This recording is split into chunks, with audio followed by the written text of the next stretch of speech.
I want to do a little bit more definitions and then talk about terrain association. So what we've been doing is called dead reckoning. This is when you use your compass to follow a straight line through the terrain. You're typically only going to do that for about 500 meters or so, less if possible.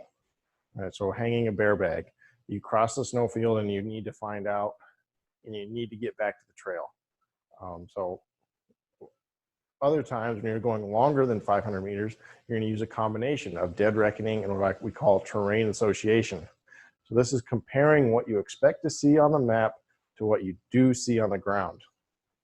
And the best way to navigate is to use a combination of both.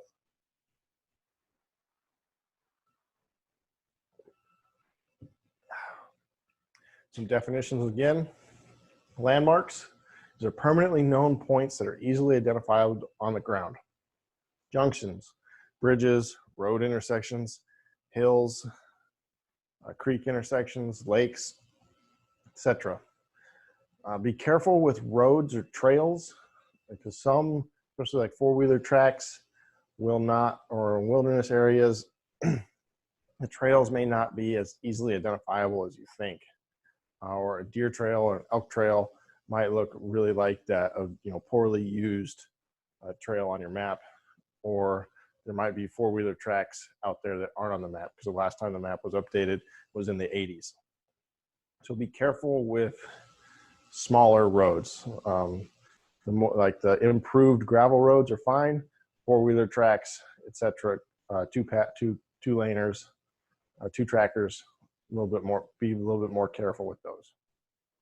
So backstop is just a landmark, but it triggers you to stop, that you've gone too far.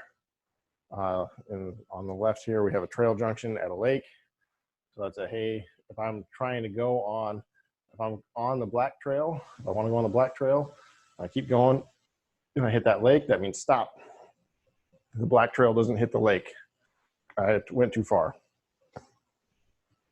Or if I'm trying to find a camp and I know it's got this ridge line that comes down the hill there, and I'm going past the lake, and all of a sudden, because for some reason the lake wasn't a big enough terrain feature for me, and I start going around that ridge line, I'm like, oops, stop.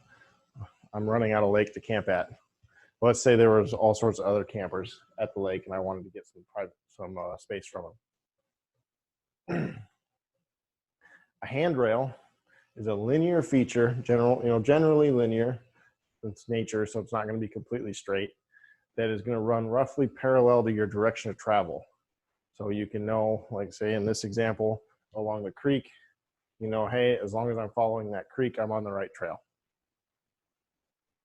You need to know when to stop using a handrail. There are times when you were supposed to turn, but you were following the creek, and so you kept going down the wrong trail. And then there's one route planning technique that I want you to be aware of, and that is called intentional offset. This is used when your landmark is along a linear feature. Say you were out practicing your land navigation, and you parked your car on Dallas Road, you got to the top of Badger, now you want to turn around and go back.